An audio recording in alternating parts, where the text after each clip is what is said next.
The killer clown mystery, cold case, cracked after decades. In the quiet suburbs of Palm Beach County, Florida, a mother opens her front door. Her last words, "How pretty." a clown stands before her, but beneath the painted smile is a killer. Was this a random attack, or was it the end game of a twisted plot?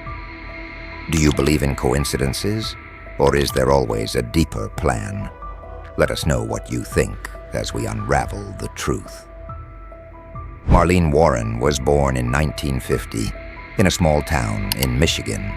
Growing up alongside her two sisters, she lived a relatively peaceful life. But even in her youth, there was something unique about Marlene, her fascination with clowns. As an artist, she would often paint clowns, filling her home with portraits of them. But little did she know one day, a clown would come to her doorstep, not to bring joy, but to take everything from her. Marlene was always a kind, loving person. She loved to make people laugh.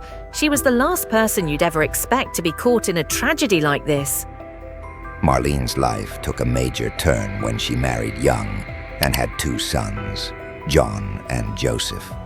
But her role as a devoted mother was tested when she became a single parent by the age of 20. She soon remarried and moved to Florida with her second husband, Michael Warren, a man whose charm and business acumen hid dark secrets. Michael and Marlene's marriage. By all appearances, Michael and Marlene Warren were living the American dream.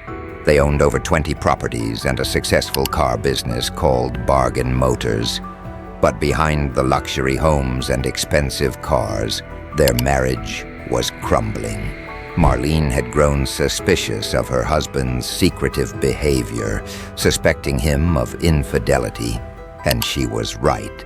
Michael had been seeing another woman, Sheila Keene. Marlene always knew something was wrong.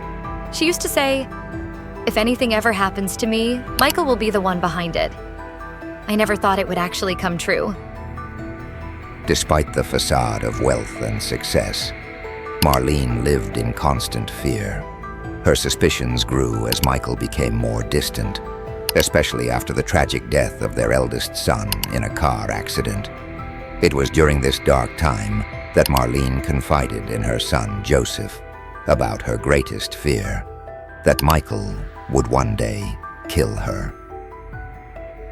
The mistress, Sheila Keene. Sheila Keene was not your typical other woman. She was a tough, independent woman who worked for Michael at Bargain Motors. Known for her tomboyish appearance, Sheila wasn't afraid to get her hands dirty in the car repossession business. But behind her tough exterior, she was deeply infatuated with Michael. Their affair wasn't a secret for long, especially at work.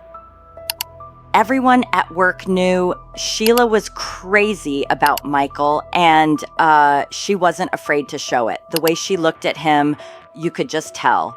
But Sheila's obsession with Michael wasn't just about love. It was about control. As the affair deepened, so did Sheila's determination to remove the one obstacle standing in her way, Marlene. Do you think Michael and Sheila had been planning something from the start? Could this have all been part of a grand scheme to take everything? Let us know your thoughts in the comments below. The affair and the first suspicion. As Michael and Sheila's affair deepened, it was no longer just a secret. It was a ticking time bomb. Sheila was relentless. She wanted Michael for herself, no matter the cost. Her possessiveness became unsettling to the people around her, as whispers of her obsession echoed through the workplace. Every glance, every touch between Michael and Sheila only added fuel to the fire. We all knew something was off. Sheila was obsessed, and it wasn't just a fling. She wanted more, and it felt dangerous. How far would you go for someone you loved? Could Sheila's obsession turn deadly? Let us know what you think. Sheila's desperation grows. By the spring of 1990, Sheila could no longer hide her frustration. She was tired of being the other woman. At events, She could no longer mask her jealousy when Michael chose to stay by Marlene's side. She became increasingly agitated, even in public, and soon her patience ran out. Michael's mother noticed it too, confronting Sheila with a chilling question. Are you in love with my son? Sheila's answer was chillingly simple. Yes, I am. She wasn't hiding it anymore. Sheila wanted Michael, and everyone knew it. The question was, how far would she go to have him? Do you think Sheila's obsession had already crossed the line into something darker? Could jealousy alone drive someone to murder? Share your thoughts. Sheila's plan unfolds. It was the perfect disguise, a clown costume. Something meant to bring joy would instead bring terror. Sheila walked into the costume store on May 24th, 1990, with one mission. Her eyes were focused, her movements deliberate. She wasn't just buying a costume, she was buying her escape plan. As she tried on the orange wig and painted her face, Sheila became someone else. The transformation was complete. Now all that remained was to execute her plan. I remember her coming in looking so intense. It wasn't just a regular customer picking a costume. There was something off about her. Could a disguise like this really fool someone close to the victim? What do you think? Share your theory. The crime. It was just after noon. Marlene Warren, unaware of the danger approaching, opened her front door. Before her stood a clown, smiling with balloons in one hand and a revolver hidden behind flowers in the other. The silence stretched for what felt like hours. Marlene's last words, "How pretty," were barely spoken before the gun was raised. In a single heartbeat, everything changed. A gunshot rang out, shattering the peaceful afternoon. Marlene fell, the balloons drifting into the air, carrying the only remnants of that terrible moment. I thought it was just a prank until I saw the blood. The clown didn't run, didn't rush, just walked away slowly, like nothing had happened. What would you do if you saw something so bizarre? Could you imagine the fear in that moment? Let's hear your thoughts in the comments. The aftermath, an investigation. The investigation that followed Marlene's death was painstaking. Detectives combed through every detail, but one thing stood out: a clown costume and orange wig left behind in the abandoned car. As forensic experts pored over the fibers, the connection to Sheila Keene grew clearer. But still, there was no concrete evidence to charge her. We were closing in on Sheila, but there were still too many gaps in the case. We needed more to secure an arrest, but everyone felt she was involved. The pressure was mounting. Marlene's family wanted justice, but the police had to be meticulous. One slip-up, and Sheila could walk free. The cold case, and Michael's role. As the case went cold, Marlene's son Joseph was left to grapple with the reality that his mother's killer was still free.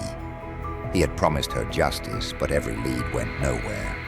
Meanwhile, Michael Warren walked away with millions, free to continue his life. Was he truly innocent, or had he played a part in the plot to murder his wife? I couldn't let it go. I knew deep down who was responsible, but the case had stalled. I felt helpless, but I wasn't going to give up. What do you think? Could Michael have been involved in the murder, or was this all Sheila's doing? Share your thoughts below. The breakthrough and arrest. Years passed, and it seemed like justice would never come. But in 2013, a breakthrough in DNA technology changed everything. Investigators revisited the evidence, and this time, the fibers and hair from the crime scene told a different story. DNA testing linked Sheila Keene directly to the scene. After more than 20 years, they finally had enough to arrest her. The moment we got the DNA match, we knew we had her. After years of dead ends, this was the evidence we needed to finally bring her in. Do you think justice delayed is still justice served? What are your thoughts on cold cases being solved after decades? The trial and plea deal. In 2017, Sheila Keene Warren was finally brought to trial, facing charges of first-degree murder. But after years of legal battles, a plea deal was struck. Sheila pleaded guilty to second-degree murder, avoiding a possible death sentence.